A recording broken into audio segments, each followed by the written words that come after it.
இப்ப நான் அந்த மாலையை போட்டு சப்போஸ் அது மிஸ் ஆயிடுச்சுன்னா நீ ரொம்ப வருத்தப்படுவ. ஏன் ஆதி, ஏன் இப்படி சந்தேகமாவே பேசுறீங்க? நீங்க இந்த வாட்டி கண்டிப்பா மாலையை கழுத்துல போடுவீங்கன்னு நான் நம்புறேன்.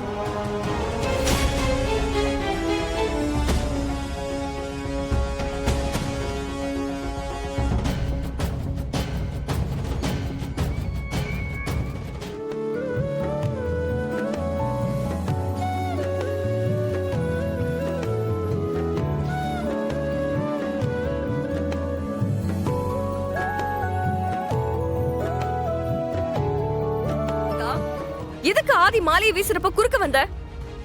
ஐயோ, நான் தேங்காயை கொடுத்துட்டு போறதுக்காக வந்தேன்.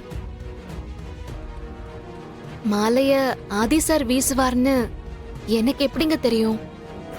மாலை பாரதி கழுத்துல விழுந்திருக்குன்னா அப்ப கடவுள் பாரதி மேல எந்த தப்பும் இல்லைன்னு சொல்றாரா? அப்படின்னா நம்ம போற ரூட் சரின்னு தான் அர்த்தம். ஓகே, இதையே கடவுள் பதிலா நினைச்சு நம்மளை பத்தின ரகசியத்தை கண்டுபிடிப்போம். இன்றே டவுன்லோட் செய்து உங்கள் ஃபேவரட் ஷோக்களை என்ஜாய் பண்ணுங்க.